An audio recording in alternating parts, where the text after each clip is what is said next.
Eu quero convidar os irmãos a abrirem comigo agora em Romanos capítulo 1. Romanos capítulo 1.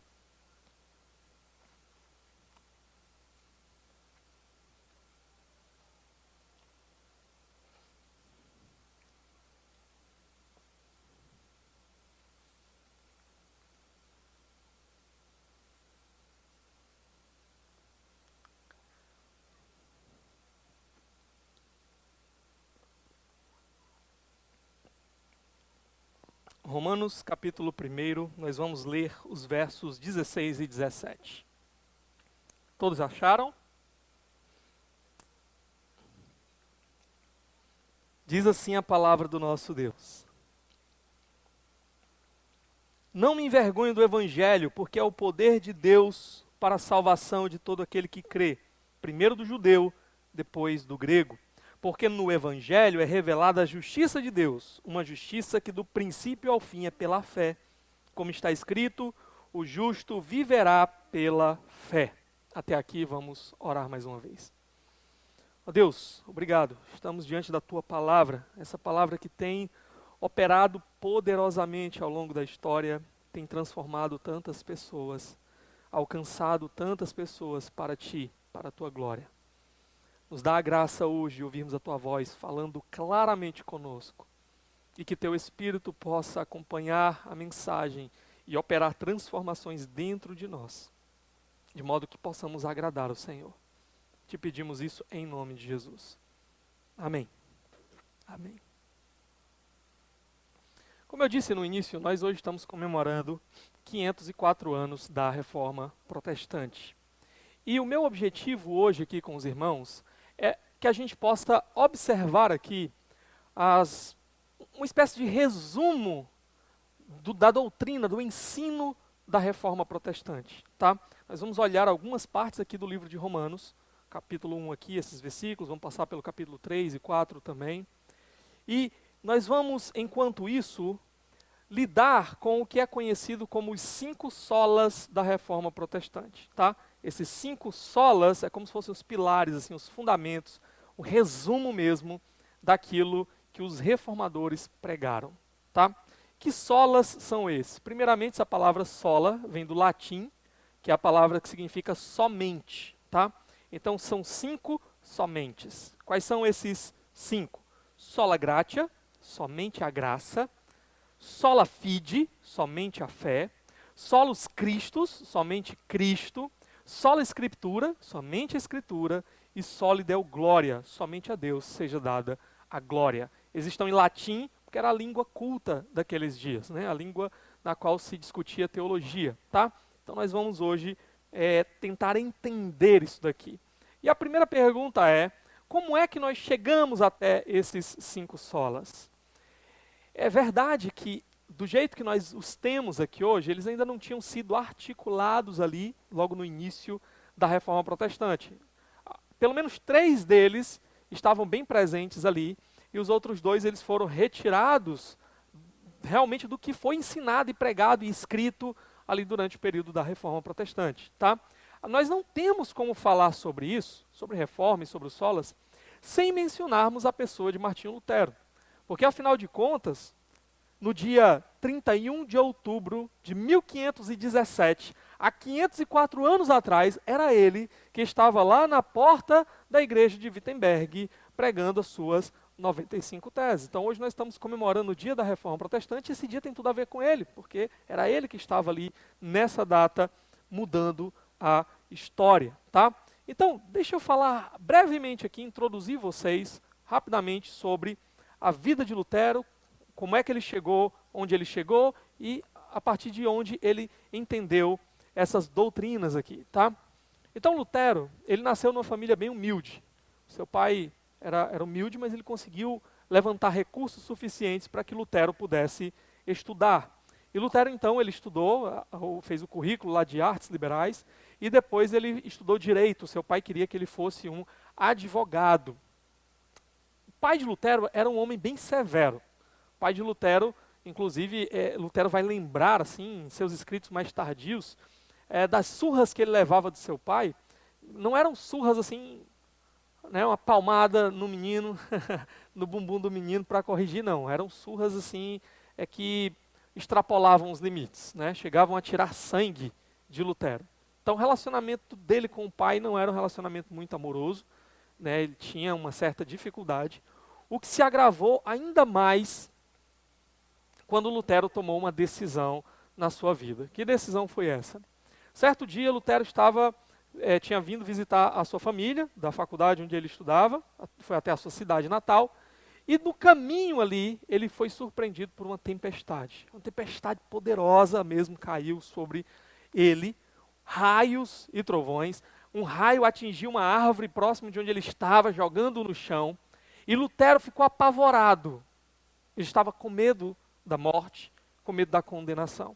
Nós vimos ontem aqui, no nosso primeiro dia da Reforma, um pouco desse ambiente cultural, né? A Isabel falou para a gente um pouco sobre até mesmo como as pinturas da época retratavam a mentalidade das pessoas, né? Um terror mesmo acerca da morte e acerca do que nos aguardava depois. As pinturas sempre traziam aquelas imagens ali escuras do inferno e tudo mais.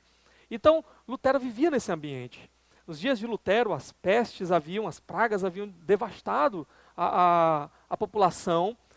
Não havia ninguém que não tivesse perdido alguém na sua família. O índice de mortalidade infantil ele era gigantesco. Toda família havia perdido pelo menos um filho. Okay? Então, o que acontece?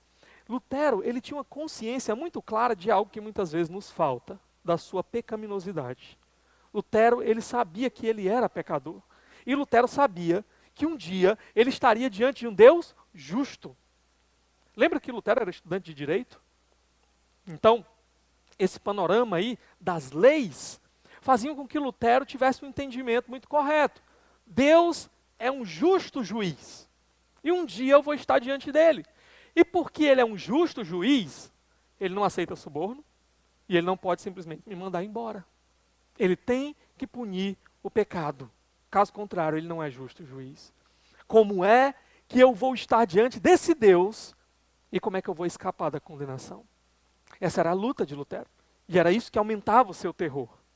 Então Lutero, no meio daquela tempestade, achando que ia morrer, ele deu um grito aos céus. E ele disse, Santa Ana, me salva. Provavelmente porque ela devia ser a padroeira da sua cidade ou da sua família. Então foi a pessoa que ele lembrou ali naquele momento. E quando Lutero deu esse grito, ele fez também um voto. Ele disse, se eu sobreviver, eu vou entregar a minha vida completamente nas mãos de Deus. Eu vou servir ao Senhor até o final da minha vida. E o que foi que aconteceu? Como ele não morreu, ele buscou cumprir a sua promessa. Ele procurou um mosteiro, né, e ali ele foi ser um monge. Tá? Foi no mosteiro agostiniano de Erfurt, uma cidade lá na Alemanha, para onde ele foi. E ali ele tentou ser o melhor monge que ele poderia ser. Lutero tentava também usar os meios que a igreja lhe dava, para de alguma forma tentar encontrar paz no seu coração e esperança, para que naquele dia, quando ele estivesse diante de Deus, ele não ser condenado. O que Lutero ele fazia então? Quais eram os meios disponibilizados pela igreja? Tinha a questão do jejum. Lutero fazia jejuns profundos, irmãos, profundos mesmo, assim, radicais. A ponto de que Lutero, ele ficou assim extremamente magro, cadavérico. Como a gente diz por aqui, né, só o couro e o osso. Né? Diz que inclusive aquela magreza dele chamou a atenção de um dos líderes da ordem do mosteiro, que ficou espantado. É interessante porque às vezes a gente vê as imagens, as gravuras, né, as pinturas com retrato de Lutero, e geralmente está mais gordinho, né? Bochechudo, né, gordinho. Mas é porque essas fotos, elas são todas depois do casamento de Lutero. O casamento, ele produz algumas coisas na vida do homem, né? Então, mas antes, quando Lutero ainda estava lá no mosteiro, ele estava extremamente magro. Além disso, ele fazia a chamada penitência, que é um dos sacramentos da Igreja Católica, né? E então, a ideia era basicamente o seguinte, olha, quando o homem morre, se ele morre como um cristão, né, foi batizado e tudo mais, ele vai para o purgatório e vai ficar sofrendo lá. Então, para diminuir a minha estadia lá no purgatório, eu começo já a fazer penitência agora, né? Já começo a mortificar a minha carne, já sofrendo agora, para não demorar muito quando chegar por lá. Então Lutero ele ficava lá se autoflagelando, né? Chicote nas costas até até sangrar, até se cortar. O que acontece? Muito jejum, muito chicote, muito sangue escorrendo. Tinha horas que Lutero desmaiava dentro da sua cela, era assim que era chamado o nome dos quartos dos monges. E às vezes era preciso arrombar a porta para tirar ele com vida de lá, senão ele morria. Além de tudo isso, o que Lutero fazia mais? Lutero, ele usava o mecanismo da confissão auricular. O que é isso? Todo mundo aqui, se algum dia já foi católico, lembra lá que para tomar a comunhão, primeiro você precisa confessar os seus pecados ao sacerdote, né? Então Lutero fazia isso também. E Lutero ia lá e ele ficava fazendo listas com quais pecados ele havia cometido. Por quê? Se confessarmos os nossos pecados, ele é fiel e justo para nos perdoar os pecados. Mas e se tiver algum pecado que eu esqueça de confessar?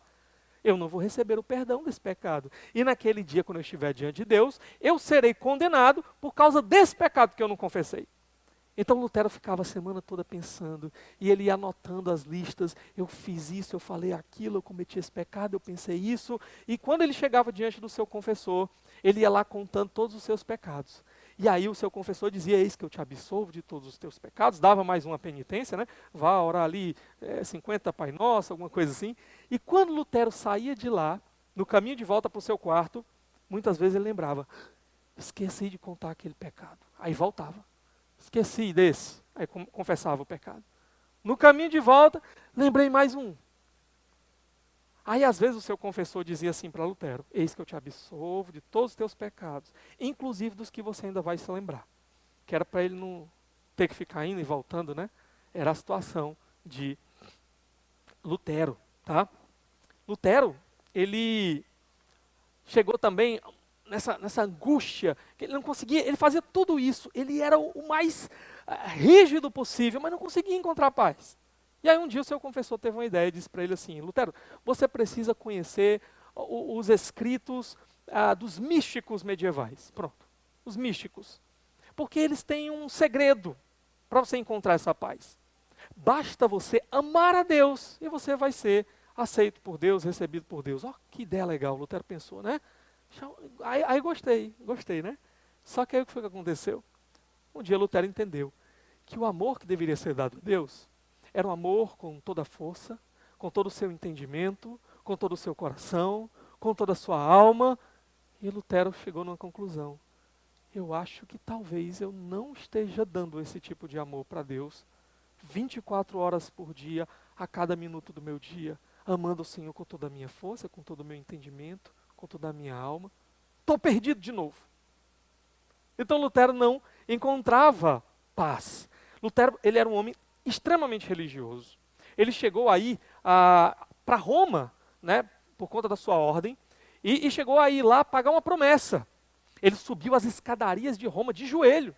Mas quando ele chegou ali em Roma, irmãos, Lutero, ele desanimou completamente com o que ele encontrou. Ele imaginava que Roma seria o paraíso na terra. Ora, o vigário de Cristo, né, o substituto de Jesus na terra estava lá. O Papa, o Supremo Pontífice, a ponte entre Deus e os homens.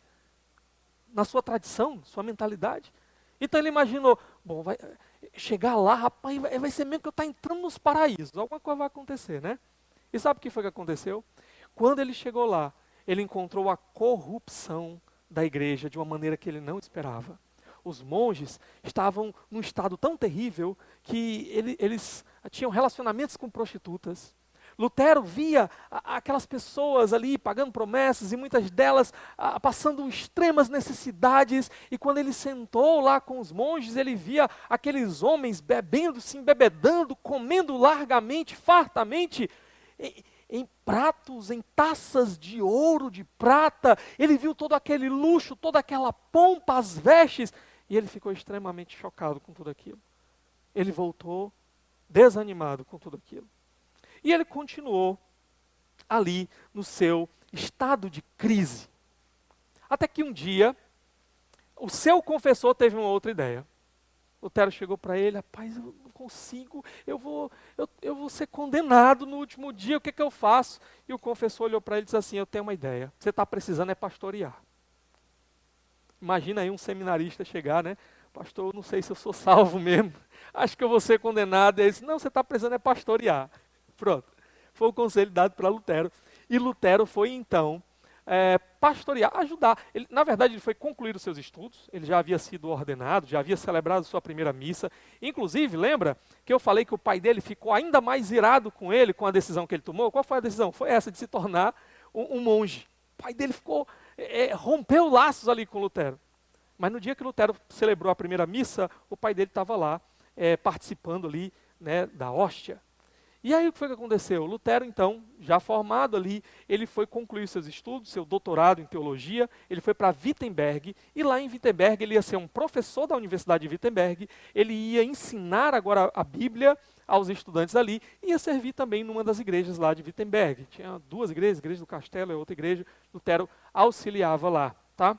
E quando Lutero então chegou a Wittenberg, ele começou a ser um professor ali, ele começou a ensinar o livro de Salmos e alguns outros livros das Escrituras, até que ele chegou no livro de Romanos, esse livro que nós lemos aqui. E ele chegou nesse versículo 17, e quando ele chegou nesse versículo 17, Lutero entrou em crise de novo. Porque olha o que o texto diz.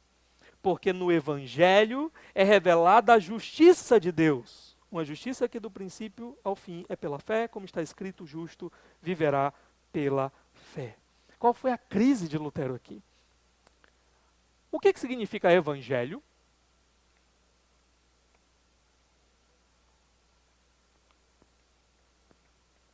Pode falar com convicção. Evangelho é o quê? Boas novas, boa notícia. Lutero olhou para esse texto e ele entrou em crise. Por quê? Como é que pode ser uma boa notícia a justiça de Deus? O Evangelho revela a justiça de Deus. Lutero, não, peraí. Se aqui estivesse dizendo que o Evangelho revela a misericórdia de Deus, a graça de Deus, o amor de Deus, eu entenderia, que ótima notícia. Mas a justiça de Deus? Para Lutero disse que chegou um momento na vida dele que ele odiava a expressão justiça de Deus, porque isso significava o quê? A sua condenação. É porque Deus é justo e eu não sou, que quando eu estiver diante dele, eu serei condenado. Como é que isso pode ser uma boa notícia? Era a luta de Lutero aqui.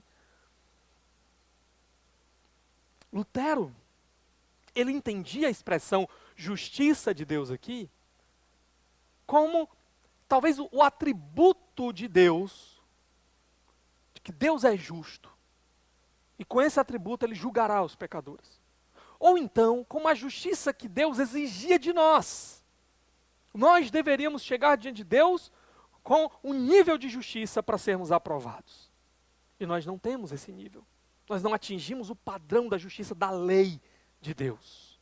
Como é então que nós podemos ter esperança? Como é que essa pode ser uma boa notícia?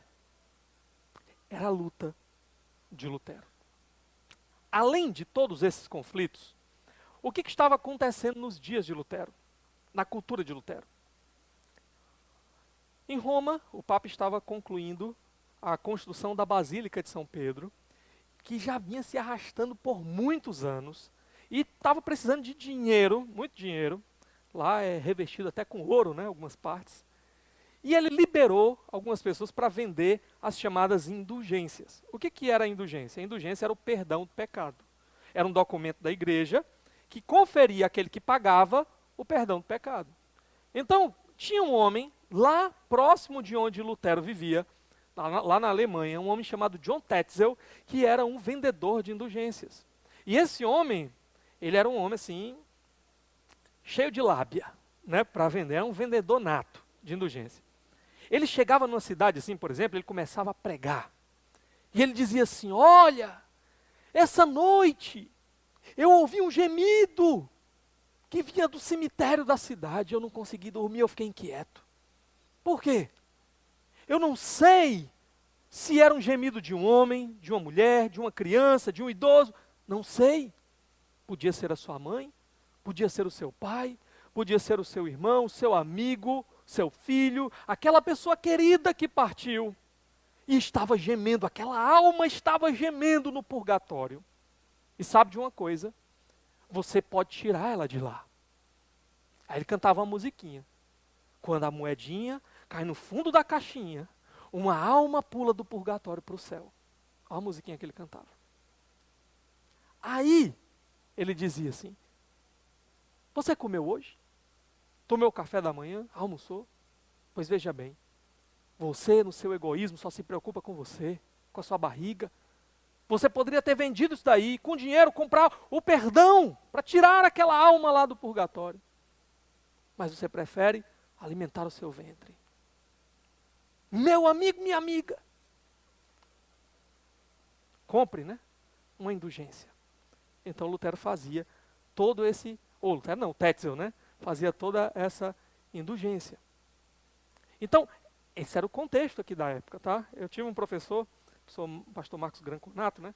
Que ele disse, inclusive, que chegou um momento lá que o Tetzel estava vendendo, que ele tinha assim aquele negócio assim, fazemos qualquer negócio, né? Chegou lá um dia um homem para ele e disse assim, olha, eu estava querendo comprar uma indulgência aí, mas assim, eu queria saber se é possível eu comprar uma indulgência, um perdão para o pecado, para um pecado que eu ainda vou cometer. Aí o Tetzel, né, fazemos qualquer negócio, parcelamos aqui no cartão de crédito, né? E ele disse assim, olha, dá certo, é um pouquinho mais caro, mas dá certo. Ele disse, pois pronto, eu quero. Comprou a indulgência. Quando foi no outro dia, eu estava saindo da cidade, né, carregado de dinheiro, que tinha vendido muita indulgência. Quando ele chegou lá do lado de fora, quem é que apareceu para ele? Aquele rapaz, ó. Chegou para ele como? Perdeu o Playboy. Passa para cá, né? Tomou tudo. E o Tetzel, você não... Espera aí. Ó. Olha aqui a indulgência que eu comprei. Já estou perdoado por esse pecado. E ele teve que sair dali sem poder reclamar, né? Porque senão a indulgência não valia. Então, aqui era o contexto, era o que estava acontecendo naqueles dias. Havia um problema. Qual era o problema? A ideia de que o batismo, que era realizado inclusive com umas crianças, né? Ele lavava a pessoa dos seus pecados, do pecado original que ela herdava de Adão. Então ele resolvia o problema inicial do pecado. O problema era, e agora depois do batismo, como é que a gente fica? Como é que a gente faz? Os pecados que eu cometo depois do batismo, como é que eu lido com isso? Como é que eu resolvo essas questões? Então, vinha todas essas opções aí, né? A penitência, para ir pagando por esses pecados, as indulgências, a igreja concedendo o perdão mediante a compra, as missas, onde o sacrifício de Jesus era realizado de novo, e então você, ao provar ali da hóstia, você estava comendo o corpo de Jesus, com todos os seus cabelos, unhas, entranhas, né, o corpo literal, físico de Jesus, e aquilo operaria uma graça dentro de você também, daria méritos a mais para que você não fosse condenado. Então, a própria oração e intercessão por aqueles que já morreram, tudo isso era apresentado. Mas a grande questão era, qual a base para isso? O que a igreja oferecia, a base que a igreja oferecia era a tradição. Aquilo que havia sido apresentado, desenvolvido por grandes nomes da igreja ao longo da história. Mas não havia uma base sólida nas Escrituras que comprovasse todas essas ideias. E Lutero, lendo a Bíblia, começou a ter problemas com tudo isso. Por quê? Voltando para o nosso texto que nós lemos aqui, Lutero lutou com esse texto para tentar entender como é que o Evangelho revela a justiça de Deus. Até que chegando no capítulo 3 aqui, fica claro para nós o que Paulo queria ensinar. Se você olhar a partir do verso 21, olha o que Paulo vai dizer. Mas agora se manifestou uma justiça que provém de Deus, independente da lei, da qual testemunham a lei e os profetas, justiça de Deus mediante a fé em Jesus Cristo, para todos os que creem. Não há distinção, pois todos pecaram e estão destituídos da glória de Deus, sendo justificados gratuitamente por sua graça, por meio da redenção que há em Cristo Jesus. O que ele está dizendo? O Evangelho revela a justiça de Deus. Que justiça é essa? Paulo falou, é uma justiça que vem de Deus e que ele dá para aqueles que têm fé. Não é isso que ele diz? Mas agora se manifestou uma justiça que provém de Deus, independente da lei. Não é uma justiça que depende dos seus esforços, dos seus méritos, porque você cumpriu a lei perfeitamente. Não. Ele diz, da qual testemunham a lei e os profetas. Justiça de Deus mediante a fé. Você recebe essa justiça quando você crê, mediante a fé em Jesus Cristo para todos que creem. E aí, no verso 24, ele vai dizer, primeiro no verso 23, né? Pois todos pecaram e estão destituídos da glória de Deus. Se for depender das obras, ninguém vai receber justiça nenhuma, porque todos pecaram. Agora no verso 24 ele diz, sendo justificados gratuitamente por sua graça, por meio da redenção que há em Cristo Jesus. O que Lutero entendeu aqui? O primeiro sola da reforma. Sola fide. Somente a fé. Como é que eu posso comparecer diante de Deus e ser aceito por Deus e não ser condenado? Recebendo essa justiça que Ele está dando de graça para aqueles que creem. Então Lutero entendeu. Não dá para comprar essa justiça. Esse perdão, você não pode comprá-lo. Por isso ele entrou em crise lá com as indulgências. Ele escreveu as suas 95 teses. E boa parte delas é falando sobre essa venda de indulgências. Uma crítica também ao Papa, a ideia de que se ele tem poder para perdoar os pecados, ele deveria fazer isso de graça para todo mundo, e não vender. Então Lutero aqui, ele começa a entender, o homem, ele é salvo, e ele recebe uma justiça da parte de Deus, de graça, gratuitamente por sua graça, somente pela fé, sola fide. Não é pelo que eu faço, é quando eu confio, quando eu creio e eu me agarro pela fé nas promessas de Jesus, ali eu recebo essa justiça que eu preciso e que eu não tenho, e que eu não posso produzir por mim mesmo. Só que Lutero entendeu uma outra coisa, que a própria fé é dom de Deus. Não é isso que Paulo vai falar lá em Efésios capítulo 2, a partir do verso 8 em diante, pela graça sois salvos, mediante a fé. E isso não vem de vós, é dom de Deus, não das obras para que ninguém se glorie.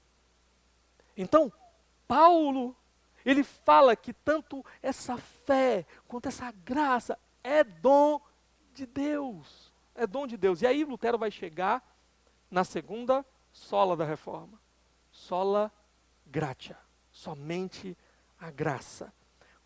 O que estava em jogo aqui? Deixa eu explicar para vocês, tá? Havia uma disputa, um debate sobre a questão da vontade humana. O lugar da vontade humana e a natureza dessa vontade. A pergunta é, a vontade do homem, ela foi afetada pelo pecado. Porém, ela foi apenas enfermada pelo pecado, ela ficou enferma, enfraquecida, doente pelo pecado, ou ela morreu para as coisas espirituais, mediante o pecado. Então essa era a questão. A nossa vontade, o nosso arbítrio, é isso que significa vontade. Ele, embora enfermo, é livre, ou ele de fato morreu por causa do pecado para as coisas espirituais. Lutero, os reformadores, eles não vão negar que o homem faz escolhas, ele toma suas próprias decisões. Porém, a grande questão, o grande problema, é que no que diz respeito às coisas espirituais, o pecado ele operou de tal forma que ele matou a nossa vontade, a nossa disposição, nosso interesse para nos achegarmos a Deus. Não é o que Paulo diz lá em Efésios capítulo 2, verso 1? Estávamos mortos nos nossos delitos e pecados, andando segundo o curso deste mundo, segundo o principado da potestade que agora atua nos filhos da desobediência. Olha o detalhe, para Deus estávamos mortos, para o pecado estávamos muito vivos, né? Andando aqui. Então, o debate era esse. O que Lutero entendeu é que para que o homem ele pudesse crer no Senhor, colocar a sua fé no Senhor, Deus mesmo precisava fazer uma operação poderosa dentro do homem primeiro. Ele precisava vir lá, pegar aquele coração de pedra, arrancar de lá e colocar um novo coração no lugar, como profetizou o profeta Ezequiel. E Deus precisava tirar a venda dos olhos para que o homem pudesse enxergar agora as coisas de Deus.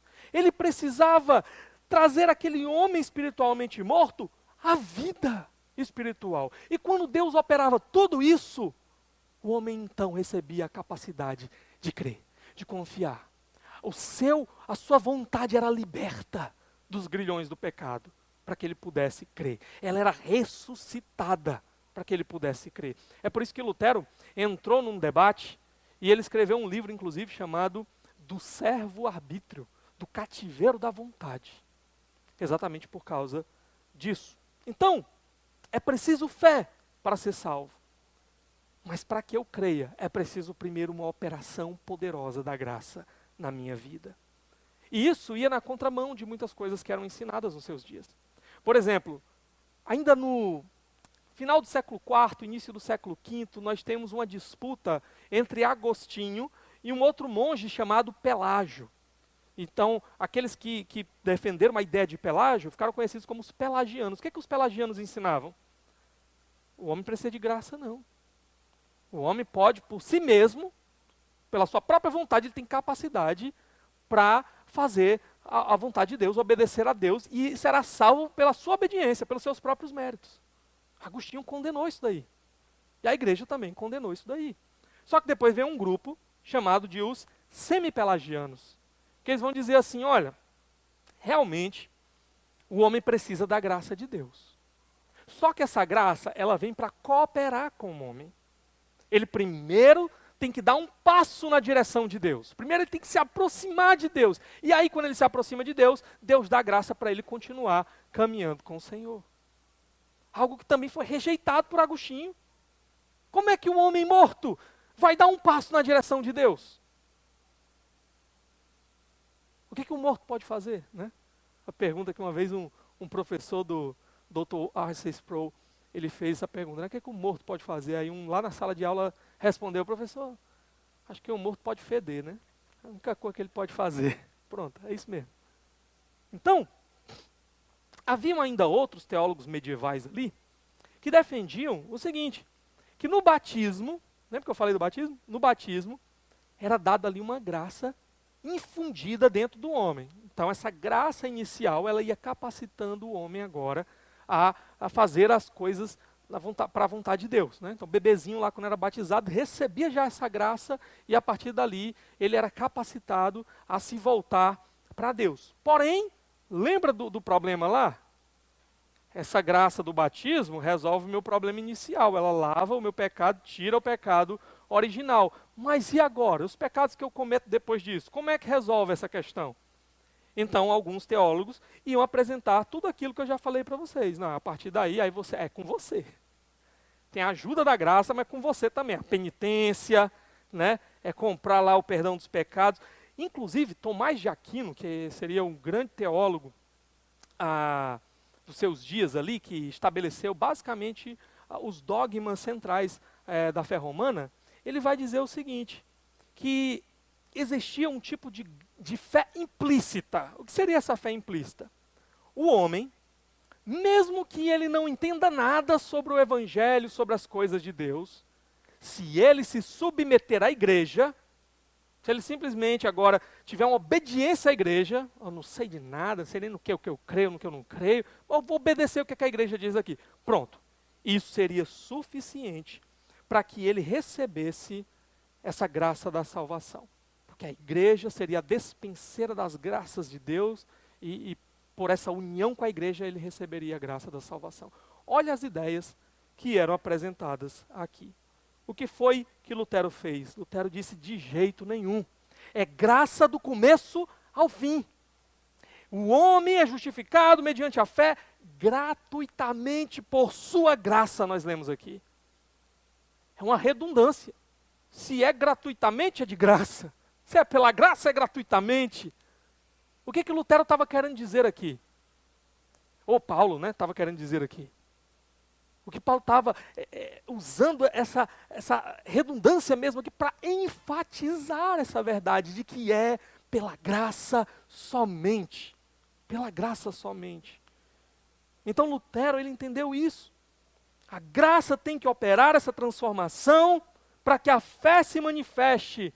E então essa fé receba a justiça de Jesus, tudo aquilo que ele conquistou na cruz para nós. É um ato pessoal, eu preciso ser transformado e eu preciso responder a Deus mediante a fé para receber a justiça de Jesus. Isso é possível se a graça operar em mim e a graça continuar operando em mim, vez após vez, dia após dia. O homem, ele não começa pela graça e depois se mantém pelas suas obras, pelas suas realizações, pela sua obediência. É graça do começo até o final. Mas então onde é que fica o lugar das obras na vida cristã? Porque Paulo vai dizer também no versículo 10 do capítulo 2 de Efésios, ele vai dizer que Deus preparou as boas obras para que nós andássemos nelas. Então, onde é que ficam as boas obras na vida cristã? O homem é salvo pela graça somente, mediante a fé somente. Mas essa graça e essa fé, elas não vêm sozinhas. Elas vêm acompanhadas das boas obras. Em outras palavras, quando você é transformado de verdade pela graça, essa transformação vai aparecer na sua vida. Vai aparecer como? Através da nova vida que Deus criou em você. Você foi feito uma nova criatura. Você vai viver de um jeito diferente do que você vivia antes. Boas obras vão aparecer. A fé verdadeira, ela mostra que ela é verdadeira por meio do quê? Das boas obras. Então a ideia não é que eu faço boas obras para que eu seja salvo. Eu faço boas obras para comprar e conquistar minha salvação. Não, é porque eu já fui comprado. Eu já fui conquistado. Eu já fui alcançado e transformado. Que agora eu não consigo mais viver como eu vivia antes. É natural agora viver essa vida de boas obras, porque eu quero agradar o meu Deus. Aquele que me salvou, aquele que me transformou, aquele que já pagou completamente a minha dívida. Agora, deixa eu dizer um detalhe para vocês. O homem é salvo por méritos. Espera aí, pastor, você tinha acabado de dizer que é pela graça somente, pela fé somente. De onde é que surgiram esses méritos agora? Calma, o homem é salvo pelos méritos de Jesus. Não é pelos próprios méritos, nós não temos méritos. Foi o que nós lemos aqui também no capítulo 3, não foi? Quando ele disse, no verso 23, pois todos pecaram e estão destituídos da glória de Deus. Dependesse de nós, estávamos perdidos. Mas aqui, nós vamos entrar no terceiro solo da reforma. Solos Christus, somente Cristo, tá? Então, a ideia é que Jesus, ele fez absolutamente tudo o que nós não podíamos fazer para que nós pudéssemos ser salvos. A graça nos transforma e nos capacita. A fé é essa mão que estende para receber essas bênçãos que Jesus conquistou. Mas aquilo que pagou completamente a minha dívida do meu pecado diante de Deus foi somente o que Jesus fez e nada do que eu fiz. Foi o que Ele fez. A ideia, mais uma vez, é a de um tribunal. Lembra lá? Lutero, estudante de direito? Pois é, ele conseguiu entender isso daqui. O juiz estava lá no tribunal para dar uma sentença. E ele só podia dar duas sentenças. Ou ele ia dizer, condenado. Ou ele ia dizer, justificado. Não deve nada. O problema é que nós somos pecadores. O juiz ia olhar para nós e ele ia dizer o quê? Condenado. Os seus crimes estão aqui evidentes. E nesse momento Cristo entra no tribunal. Ele se coloca entre nós e o juiz. Ele vai ali e toma o nosso lugar. E ele diz, eu sei que ele deve ser condenado, mas eu serei condenado no lugar dele. Assim, a ira de Deus que deveria cair sobre mim, o inferno eterno de Deus que deveria cair sobre mim, ele é desviado de mim e ele é colocado sobre Jesus. Lembra Isaías 53? Aprove a Deus moê-lo Pelas suas pisaduras somos sarados. O castigo que nos traz a paz caiu sobre ele. Então Deus trata Jesus como eu deveria ser tratado. E ele olha para mim e me trata agora como Jesus deveria ser tratado. Ele olha para mim e diz: não deve mais nada. Justificado. Os seus pecados foram perdoados, porque a sua dívida foi completamente paga por Jesus Cristo. Naquele dia que nós estivermos diante de Deus, seremos recebidos, seremos aceitos. Por quê? Porque fizemos por onde? Porque Deus não vai cobrar de novo a dívida que Jesus já pagou. Ele pagou completamente. E Deus não vai cobrar duas vezes a mesma dívida. Ele, Jesus, é quem resolve os nossos problemas. Quando Lutero entendeu isso daqui, meus irmãos, como é que nós estamos vendendo o perdão de pecados, quando isso é dado gratuitamente pela graça de Deus? Quando custou já um preço altíssimo, o sacrifício do Filho de Deus, e nós estamos explorando pessoas que estão amedrontadas, enquanto deveríamos estar oferecendo o evangelho da graça de Deus, dessa justiça que é dada de graça para todo aquele que crê. Essa foi a grande questão de Lutero. Quando ele entendeu isso, ele disse que é como se os portões do paraíso estivessem se abrindo para ele. E ele experimentou a paz que ele nunca tinha conseguido experimentar, porque sempre faltava mais alguma coisa, sempre faltava um pecado a mais para confessar, sempre faltava um pecado a mais para se sacrificar, sempre faltava alguma coisa. E agora ele entendeu, está tudo pago, completamente pago pelo Filho de Deus. Solos Cristos, somente Cristo fez o que eu não conseguia fazer. Ok. Agora, Cristo pagou o preço pelos meus pecados. Que pecados? Daqui para trás? Quando eu me converti para trás? Se for assim, nós ainda estamos perdidos. Porque a gente vai levar os daqui para frente. E quando a gente chegar diante de Deus, vamos ser condenados. Jesus sofreu naquela cruz por cada pecado que nós cometemos ao longo de toda a nossa vida. Os que nós cometemos, os que nós ainda vamos cometer. É só assim que nós podemos ser salvos. Porque se a gente chegasse com qualquer um pecado na presença de Deus, nós seremos condenados. Agora, e esses pecados que nós fazemos agora? Se eles já foram perdoados, eles não podem tirar a minha salvação. Porém, o que acontece? Lutero entendeu que nós somos justos e pecadores ao mesmo tempo. Completamente declarados justos por Deus, mas ainda cometemos pecados. E esses pecados têm efeitos negativos na nossa vida. Eles não arrancam de nós a nossa salvação, mas eles rompem a nossa comunhão com Deus. Eles produzem dúvidas no nosso coração. Eles fazem que a gente, em alguns momentos, será que eu sou salvo mesmo ou não? Por quê? Porque eu estou no pecado. Como é que eu lido com esses pecados? Se confessarmos os nossos pecados, Ele é fiel e justo para nos perdoar os pecados. Os nossos pecados entristecem o Espírito de Deus. Mas então, o crente, aquele que realmente foi alcançado pela graça, aquele que realmente foi transformado, aquele que realmente creu e recebeu Jesus, ele vai cair, pode até cair no pecado, e vai cair algumas vezes. O apóstolo João diz que aquele que diz que não tem pecado é mentiroso. 1 João, capítulo 1. Só que aí o que é que acontece? Ele confessa os seus pecados. Ele recebe de novo a experiência do perdão. E o seu relacionamento ele é de novo ali estabelecido com o Senhor.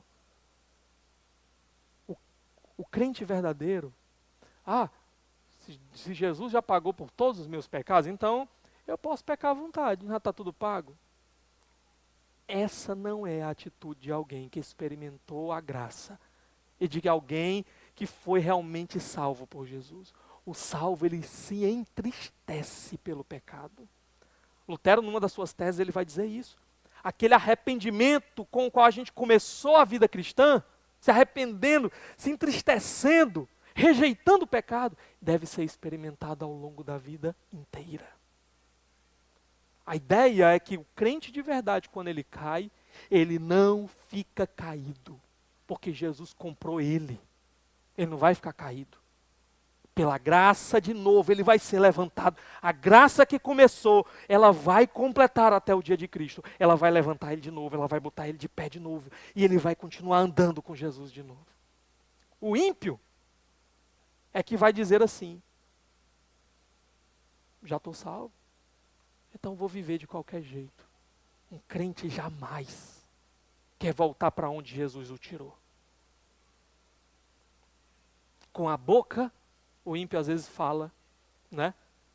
E com a sua vida ele contradiz aquilo que ele fala. Mas, a pergunta para nós: por que funciona dessa forma? Por que do começo até o final é graça? Por que é Deus operando, Ele vem, transforma, Ele dá o dom da fé, Ele vai e continua sustentando, até o final Ele dá o Filho dEle para pagar a dívida. Por que é assim? Chegamos na quarto sola da reforma. Soli Deo Glória. Para que a glória seja dada completamente, somente a Deus. Vamos entender isso daqui rapidinho, tá? Olha rapidamente comigo no capítulo 4 de Romanos. Romanos 4. A partir do verso 1. Olha o que o texto diz para nós. Portanto, que diremos do nosso antepassado Abraão? Se de fato Abraão foi justificado pelas obras, ele tem do que se gloriar, mas não diante de Deus. Que diz a Escritura? Abraão creu em Deus, e isso lhe foi creditado como justiça. Ora, o salário do homem que trabalha não é considerado como favor, mas como dívida. Todavia, aquele que não trabalha, mas confia em Deus, que justifica o ímpio, sua fé lhe é creditada como justiça. O que o texto está dizendo aqui? Ele está usando o exemplo de Abraão, pai da fé. Ele está dizendo, quando Abraão chega lá, nos portões da eternidade, ele vai poder bater no peito e dizer assim, ó, deixa eu entrar. Por quê? Porque eu paguei o preço. Porque eu fiz por onde? Porque eu obedeci tudo que Deus mandou. Vai ser assim? É de se for por obras, se for por obediência, então Abraão tem do que se gloriar. Ele pode chegar lá no céu batendo no peito e dizer, eu mereço entrar aí. Porém diz, não diante de Deus. Porque Abraão era ímpio. Não é isso que ele diz? Que diz a Escritura? Abraão creu em Deus e isso lhe foi creditado como justiça. Verso 4. Ora, o salário do homem que trabalha não é considerado como favor, mas como dívida. Todavia, aquele que não trabalha, mas confia em Deus, que justifica o ímpio, sua fé lhe é creditada como justiça. Se for por obra, se for por obediência, então a salvação para Abraão, por exemplo, que é o exemplo aqui, seria um pagamento do salário. Abraão trabalhou, fez tudo direitinho, está aqui a recompensa, o salário, a salvação. Só que o que ele está dizendo aqui? Não é assim que funciona. Isso daí não ia ser graça, isso daí não ia ser favor. Ele diz, Abraão não tem do que se gloriar diante de Deus. Porque Abraão, ele creu em Deus. E isso lhe foi creditado como justiça. Ele recebeu essa justiça quando ele creu. Não foi pelo que ele fez. Ele creu. Ele creu no quê? No Deus que justifica o ímpio. Ele creu o quê? Eu sou ímpio, mas o meu Deus pode me declarar justo. Abraão ainda não sabia, talvez exatamente, como isso ia acontecer. Nós hoje sabemos, porque olhamos para trás. Olhamos para o Filho de Deus, que foi morto no lugar de pecadores como eu e você. E confiamos só nisso, só nisso. Então, quando nós chegarmos diante dos portões da glória, imagine que tenha lá um anjo na porta, esperando. E ele chega para você e diga assim, por que eu devo deixar você entrar aqui? O que você ia responder? Porque eu valho o preço que foi pago por mim. Porque eu fiz por onde? Porque eu obedeci. O que, que você poderia responder? A única resposta que nós poderemos dar naquele dia é: consulte os livros. E você vai ver aí o meu nome escrito em vermelho, com sangue do meu Redentor, que morreu por mim e pagou completamente a minha dívida. Eu vou entrar, não porque eu mereço, não porque eu fiz por onde, mas porque Ele me comprou, porque Ele fez o que eu não podia, porque Ele pagou a minha dívida completamente. E nós entraremos, nenhum de nós ali orgulhosos, achando que somos melhores, que fizemos mais. Todos entraremos humildes, sabendo, eu só posso entrar porque Ele fez o que eu não conseguia. Porque Ele morreu a minha morte. Porque Ele pagou o preço do meu pecado. Nós perguntamos hoje aqui, então isso é, só lhe deu glória. Vamos dar toda a glória a Deus, tá? E a nossa vida aqui deve ser vivida até aquele dia também, só lhe deu glória. Somente para a glória de Deus. Os documentos que foram produzidos na Reforma, como por exemplo, catecismos, né, o Catecismo de Westminster, foi produzido posteriormente pelos herdeiros da Reforma. O que é um catecismo? Catecismo é uma questão de perguntas e respostas, para ensinar sobre doutrinas bíblicas. Às vezes era usado até para crianças. Então, Lutero fez um catecismo, os reformados fizeram um catecismo. A primeira pergunta do breve catecismo de Westminster é a seguinte: qual é o fim principal do homem? Qual o propósito último do homem? E a resposta é: glorificar a Deus e desfrutar dele eternamente. A glória de Deus, somente. Tá? Mas nós perguntamos aqui, ok, e qual é o fundamento, a base, para todas essas doutrinas que estamos falando aqui, tá? Lutero, irmãos, aqui ele se levantou contra uma tradição de séculos dentro da igreja. Ele entendeu que a igreja havia se afastado da verdade, havia se corrompido. Mas Lutero, ele não rejeitou completamente a tradição. Ele disse: a tradição ela é importante. A gente olha para trás e a gente vê o que os homens do passado acertaram, onde é que eles acertaram. Só que, quando eu olho para trás, eu vejo que papas se contradisseram, que concílios se contradisseram, que grandes teólogos se contradisseram. Então, eu não posso colocar a minha segurança, a minha esperança completamente na tradição, no que a igreja diz, porque uma hora a igreja disse uma coisa, outra hora ela disse outra. Eu tenho que ter uma base mais segura. E qual é essa base? Sola Escritura. O último solo, o quinto solo, tá? Somente as Escrituras. Elas são a palavra de Deus. Elas são a palavra infalível de Deus, vinda do próprio Senhor, preservada sem erro. Portanto, nela a gente pode confiar. Nela a gente pode colocar a nossa segurança. Os homens erram, a palavra de Deus não. É isso que Lutero ele entendeu. A palavra é o padrão final. Eu olho para a tradição, eu aprendo com a tradição, mas eu julgo a tradição pela Escritura. E se a Escritura diz, eu fico com as Escrituras. É por isso que Lutero, eu falei hoje aqui na hora que a gente foi cantar a música Castelo Forte, ele foi levado para um julgamento, chamado Dieta de Worms, tá? E aí, ele foi comparecer diante do imperador. Ele pensava que ia ter a oportunidade de defender ali o que ele cria. Olha, eu creio porque a Bíblia ela ensina isso daqui em Romanos 1, em Romanos 3, em Romanos 4. Ele pensou que ia ter essa oportunidade. Quando chegou lá, disse: não, você está aqui para se retratar. Se retrate. E sabe de uma coisa? Era um risco de morte para Lutero ir lá. Porque 100 anos antes de Lutero, um homem chamado John Huss, ele foi também chamado para se prestar diante de um julgamento, e foi dado para ele um salvo-conduto, que era isso, o direito dele ir e voltar em segurança. Se ele fosse condenado lá ou não, ele ia poder voltar em segurança lá para a Boêmia. Sabe o que foi que aconteceu? Quando ele chegou lá, foi condenado como herege e queimaram ele na fogueira. Então eles já sabiam. Ninguém respeita salvo-conduto de herege. Se Lutero for condenado, ele vai ser morto. E Lutero mesmo assim foi. E quando ele chegou lá, que ele não teve a oportunidade de se defender, ele pediu: me dê um dia para eu revisar tudo que eu escrevi, e aí eu lhe darei uma resposta. E quando foi no outro dia que ele chegou lá diante do imperador, ele disse o seguinte: olha, eu não posso e não vou me retratar, porque a minha consciência está cativa à palavra de Deus e eu não posso ir contra a consciência.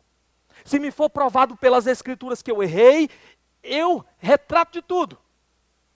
Mas enquanto isso não for feito, a minha consciência está cativa à palavra de Deus. Que Deus me ajude. Por que Deus me ajude? Porque ali ele estava assinando a sua sentença de morte. E ele só não morreu, por quê? Porque um príncipe, Frederico, o sábio da Saxônia, estava apoiando Lutero. E o que ele fez? Mandou sequestrar Lutero. Na volta, ali, antes que pegassem Lutero e matassem Lutero, ele contratou um pessoal, foi lá, sequestrou Lutero, levou até um castelo escondido. Castelo que ficava assim, bem distante, separado mesmo de tudo. E ainda pediu, nem me diga onde foi que vocês botaram Lutero não, viu? Que é para assim um dia me interrogarem e eu dizer realmente que eu não sei. E Lutero ali ficou escondido durante um tempo. Ele deixou a barba crescer, assumiu um nome fictício, Cavaleiro Jorge. Lutero lá. E enquanto ele estava ali, ele traduziu a Bíblia para o alemão, para a língua do povo. E depois de algum tempo, começaram a estourar algumas revoltas lá em Wittenberg, um grupo mais radical. E Lutero entendeu, isso vai prejudicar a reforma. Gente, Lutero nunca quis criar uma outra igreja. Lutero queria fazer uma reforma. Ele amava a sua igreja. Ele queria que aquela igreja ela voltasse para o caminho certo. Ela fosse transformada. Então, ele viu, aquilo vai prejudicar a reforma. O que aconteceu? Ele escreveu para o príncipe lá, e ele disse, eu estou voltando lá para Wittenberg, tá? E ele disse, olha, se você vier, eu não posso garantir a sua proteção. Ele disse, eu não estou pedindo para o senhor me proteger não, estou dizendo que eu estou voltando. E foi. E quando chegou lá, ele conseguiu parar aquele tumulto e recebeu uma carta de excomunhão do Papa. Essa carta ela tinha um período de tempo para que ele pudesse se retratar antes disso, né? A bula papal. Ele esperou até o último dia, que era para não dar mais tempo de mudar de ideia depois. Foi no meio da praça pública e queimou aquela carta, porque ele entendeu, a autoridade máxima da minha vida, pela qual eu vivo e morro, é a Escritura, não a palavra dos homens, não as tradições dos homens, as Escrituras. Um dia, um tempo depois, falando sobre a reforma, o que a reforma tinha feito, né, porque isso correu o mundo inteiro, irmãos. A imprensa que estava sendo produzida ali, a imprensa de Gutenberg, né, fez com que esses documentos escritos de Lutero fossem produzidos em massa e distribuídos e traduzidos. Ele disse para os seus amigos, olha, eu não fiz nada, eu só preguei, eu só ensinei, eu só escrevi. E a palavra de Deus fez tudo. Essa era a convicção dele. A palavra de Deus é a autoridade máxima e final. Sola Escritura, somente ela é essa autoridade final e ela é poderosa. Até hoje, dentro da tradição católica romana, a palavra de Deus ela é a autoridade, mas ela não é a autoridade final. A tradição, o magistério, Papa, por exemplo, os concílios, é que tem essa autoridade maior do que as Escrituras. Eles dizem, já vi padres falando isso muitas vezes. Olha, a igreja é maior do que a Bíblia. Por quê? Porque foi a igreja que deu a Bíblia, que disse o que era a Bíblia e o que não era. Mentira. Nunca, jamais na história da igreja houve um concílio que se reuniu para dizer assim, vamos dizer aqui o que é Bíblia e o que não é. Acho que isso aqui é Bíblia, acho que isso aqui não é. Nunca. O único concílio que aconteceu, quando hereges se levantaram dizendo, esse livro eu quero, esse livro eu não quero, esse livro é da Bíblia, esse livro não é, a igreja se reuniu e disse assim, quais foram os livros que nós recebemos? Recebemos dos apóstolos, recebemos de Jesus. E disse, foram esses livros aqui. Esses 66 livros aqui, foram os livros que nós recebemos. Uma igreja falível apenas deu o seu testemunho da palavra de Deus infalível que tinha chegado nas suas mãos. Então, sola Escritura. O que a gente pode aprender com tudo isso que nós vimos aqui, tá? Primeiro, A reforma, irmãos, é um testemunho da graça de Deus. Um avivamento que Deus mesmo trouxe, que não podia ser operado pela força de homem nenhum. Por um homem como Lutero, não poderia ser operado por ele. Foi um retorno de volta ao Evangelho, às verdades que haviam sido soterradas pela tradição ao longo dos séculos. Isso foi a reforma protestante. Lutero, os outros reformadores como Zwinglio, Calvino, cometeram muitos erros. Esses homens não eram perfeitos. Nós não estamos aqui para defender esses homens em tudo, não. Naquilo que eles acertaram, nós dizemos, está de acordo com a Bíblia, só a Escritura, então a gente defende isso daí. Naquilo que eles erraram, nós dizemos, não está de acordo com a Bíblia, então nós não defendemos isso daí.